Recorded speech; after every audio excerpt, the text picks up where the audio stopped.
Nelson Mandela, un nom qui résonne à travers les âges. Ce nom évoque à lui seul la force, la détermination et le combat pour la justice, l'espoir, le pardon, la compassion.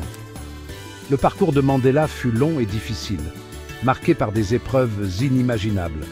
Mais il a enseigné au monde la résilience, la justice et le pouvoir du pardon. Il a prouvé que même au cœur des ténèbres, l'espoir subsiste.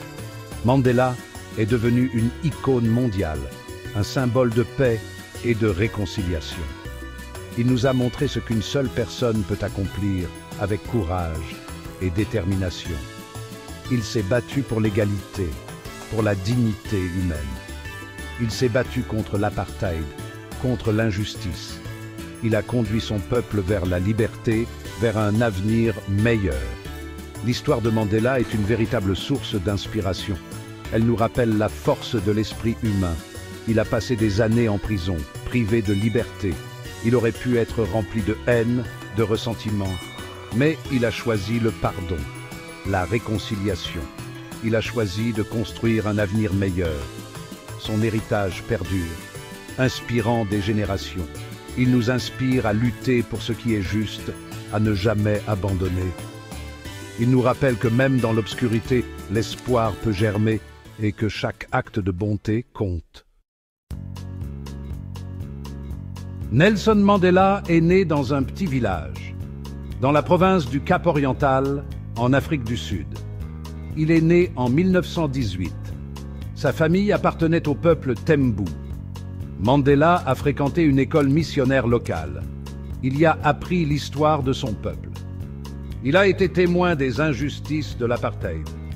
Il savait qu'il devait agir. Il a étudié le droit. Il est devenu avocat. Il voulait se battre pour la justice. Il voulait donner une voix à ceux qui n'en avaient pas. Mandela a rejoint le Congrès national africain, l'ANC, en 1944. Il a commencé son long combat contre l'apartheid. Il était déterminé à faire changer les choses. Il voulait la liberté pour son peuple. Mandela a gravi les échelons de l'ANC. Il est devenu un leader. Il a organisé des manifestations. Il s'est élevé contre l'apartheid. Le gouvernement a répliqué par la violence. Mandela savait que les manifestations pacifiques ne suffiraient pas. Il a créé Umkhonto we Sizwe, la branche armée de l'ANC. Ils ont saboté des installations gouvernementales.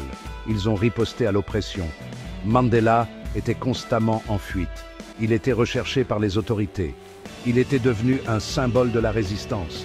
Il représentait une menace pour le régime de l'apartheid. En 1964, Mandela et d'autres dirigeants de l'ANC ont été arrêtés. Ils ont été condamnés à la prison à vie, mais leur esprit est resté intact. Un prisonnier de conscience. Mandela a passé 27 ans en prison. Il a enduré les travaux forcés, il a souffert de conditions inhumaines, mais son esprit n'a jamais flanché. De sa cellule, Mandela est devenu un symbole d'espoir, un symbole de résistance. Le monde a réclamé sa libération. Le monde a exigé la fin de l'apartheid. L'emprisonnement de Mandela a provoqué l'indignation internationale. Des sanctions ont été imposées à l'Afrique du Sud. Le monde a condamné l'apartheid. Ce fut un tournant. Enfin, en 1990, le monde s'est réjoui. Nelson Mandela était libre. Il est sorti de prison. Il a retrouvé son peuple. Diriger une nation. Mandela est sorti de prison après 27 ans d'incarcération. Il était prêt à diriger avec une vision claire pour l'avenir de son pays. Il a négocié avec le gouvernement pour mettre fin à des décennies de ségrégation raciale. Il a contribué à mettre fin à l'apartheid, un système profondément injuste. Il a fait preuve d'un pardon extraordinaire, unissant une nation divisée. En 1994, l'Afrique du Sud a tenu ses premières élections libres et démocratiques, un moment historique. Nelson Mandela a été élu président, devenant le premier président noir de l'Afrique du Sud. Ce fut un moment historique, célébré par des millions de personnes à travers le monde.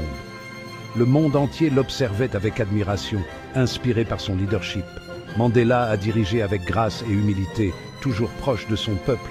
Il s'est efforcé de réconcilier et de guérir les blessures de la nation. Il a créé la commission Vérité et Réconciliation, une étape cruciale vers la paix. Elle a permis de panser les plaies du passé et de donner la parole aux victimes.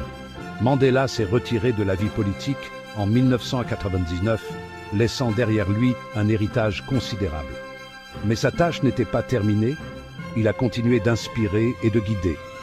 Il a continué à se battre pour la justice sociale et la défense des droits de l'homme. Il est devenu un ardent défenseur de la paix à l'échelle mondiale, respecté par les dirigeants du monde entier. L'héritage durable de Mandela.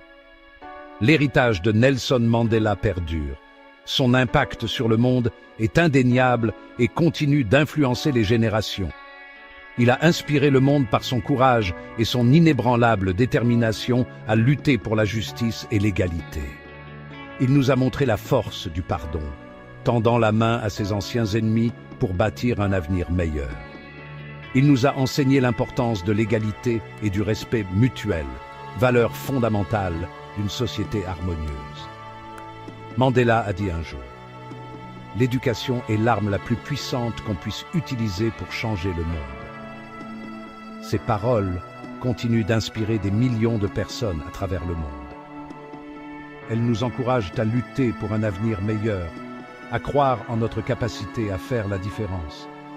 L'histoire de Mandela nous apprend qu'une seule personne peut changer les choses, même face à des obstacles apparemment insurmontables.